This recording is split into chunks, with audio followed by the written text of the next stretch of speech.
कंवारी ननद। अंजलि की उम्र लगभग 30 साल हो चुकी थी। वो एक स्कूल में टीचर की जॉब करती थी।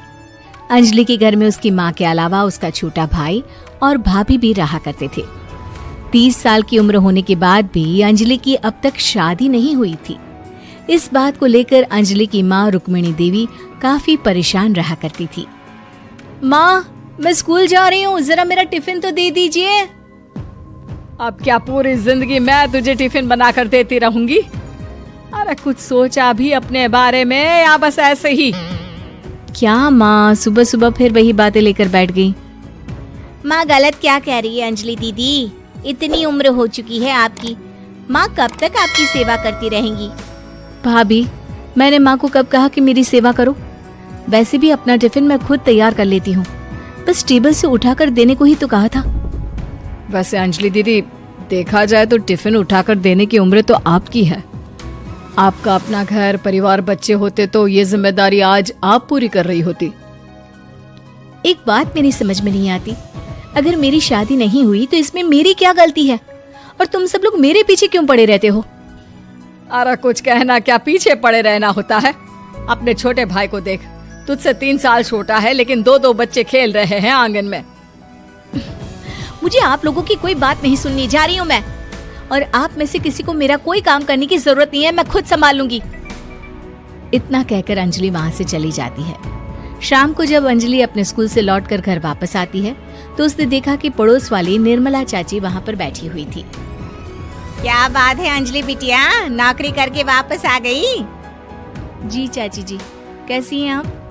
मैं तो ठीक हूँ बेटा, तुम बताओ शादी के बारे में कुछ सोचा या नहीं? अरे रहने दीजिए ना, इससे तो शादी की बात करना ही बेकार है। कुछ भी कहो तो गुस्सा करती है, बात बात पर आंखें दिखाती है। माँ, आप ऐसा क्यों कह रही है? मैंने कब आप पर गुस्सा किया? अरे अंजलि बेटा, तुम्हारी माँ ठीक ही तो कहती है। 30 की होने आई हो, अब तुम्हें भी शादी वादी कर लेनी चाहिए। चाची जी, आप तो ऐसे कह रही हैं जैसे शादी करने से मैंने मना किया हो। रहने दीजिए निर्मला चाची, हमारी अंजलि दीदी को अभी तक उनकी पसंद का दूल्हा नहीं मिला ना, इसीलिए वो शादी नहीं कर रही। भाभी, ऐसी कोई बात नहीं है। अरे तो फिर क्या बात है? तुम्हारी माँ ने तुम्हारे लिए इतने रिश्ते ढूंढे लेकिन तुम्हें कोई पसंद ही नहीं आता। क्या है ना चाची जी, हमारी ननद रानी नौकरी जो करती है ऐसे ही थोड़ी ना किसी को पसंद कर लेंगी। अरे भाई, नौकरी का घमंड है तो बात अलग है, कोई और बात हो तो बताओ, कोई रास्ता निकाला जाए। नहीं चाची जी, कोई बात नहीं है, बस मुझे अभी तक अपनी पसंद का कोई मिला नहीं है। सुन लिया आपने, इस लड़की के तो पर निकल आए हैं और इतनी उम्र में अपनी पसंद का कोई मिलेगा भी नहीं इसे। माँ, आप मेरी शादी को लेकर हमेशा मुझे ताने क्यों मारती रहती हैं? अपनी माँ की बातें तो ताने लगती है। ताने हैं? बताओ, मैंने कुछ गलत कहा क्या? देखो, ये सब छोड़ो, मेरी दूर की बुआ का बेटा है, उसकी अभी शादी नहीं हुई है, उम्र होगी कोई 34-35 साल। आप कहें तो बात आगे बढ़ाऊं? अरे हाँ, क्यों नहीं, ये भी कोई पूछने की बात है। अरे जल्दी से लड़के को यहाँ बुला लो। माँ, आप मुझसे पूछे बिना मेरी शादी की बात करने जा रही हैं और मेरी उम्र 30 भी पूरी नहीं हुई है। निर्मला चाची कह रही है कि वो लड़का 35 साल का है। अंजलि दीदी, आपको क्या लगता है इस उम्र में कोई फिल्म का हीरो आएगा आपके लिए? देखिए, अब पसंद और नापसंद की बात तो रहने दीजिए, पसंद करने की उम्र तो आपकी निकल चुकी। अब तो जो भी मिले उसी से शादी कर लीजिए, इसी में भलाई है। तेरी भाभी बिल्कुल ठीक कह रही है। अब जैसा रिश्ता मिले उसके लिए हाँ कर देना, ताकि हम भी गंगा नहाए। ठीक है, चलिए मैं उस लड़के को कहती हूँ, वो कल ही अंजलि को देखने आ जाएगा। अगले दिन निर्मला चाची के दूर का रिश्तेदार अंजलि को देखने उसके घर आता है। उसका नाम था अजय। अंजलि जी, तो आप नौकरी करती हैं, वो भी स्कूल में? जी हाँ, मैं स्कूल में टीचर हूँ। हमारी बेटी बहुत होशियार है। अरे पढ़ने लिखने में इतनी होशियार है, इसीलिए तो इसकी नौकरी लगी है स्कूल में।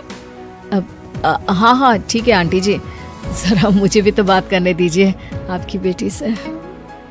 जी पूछिए ना, क्या पूछना चाहते हैं? अंजलि मैडम, ये तो बताइए कि आपने अभी तक शादी क्यों नहीं की? बस ऐसे ही, कहीं कोई रिश्ता पसंद नहीं आया इसलिए। लेकिन क्या मैं आपसे पूछ सकती हूँ कि आपने शादी क्यों नहीं की? अंजलि, क्या कर रही हो तुम? लड़कियों को इस तरह की बातें नहीं शोभा देती। रहने दीजिए आंटी जी, आपकी बेटी काफी पढ़ी लिखी है, मैं उनके सवाल का जवाब दे ही देता हूँ। वो क्या है ना, मुझे भी अभी तक अपनी पसंद की कोई लड़की नहीं मिली। अच्छा, कोई बात नहीं। वैसे आपकी तनख्वाह कितनी है? कितना कमा लेती है महीने का? जी यही कोई 25,000 महीने। बस 25,000? इतने से क्या होता है? इतने से तो आजकल घर भी नहीं चलता। आपके कहने का क्या मतलब है? अरे मैं तो ये सोच कर आया था कि नौकरी वाली लड़की है, आराम से 40,000 कमाती होगी। माफ कीजिएगा, आपका और मेरा रिश्ता नहीं हो सकता। जी कोई बात नहीं, मुझे भी आपके साथ शादी करने में कोई इंटरेस्ट नहीं है। अंजलि, किस तरह की बात कर रही हो? घर आए रिश्ते को ठुकरा रही हो तुम। दीदी, अब इस उम्र में आपको इतनी अकड़ नहीं दिखानी चाहिए। अच्छा खासा रिश्ता हाथ से निकल गया, कहीं ऐसा ना हो कि जिंदगी भर कुंवारी ही रह जाओ आप।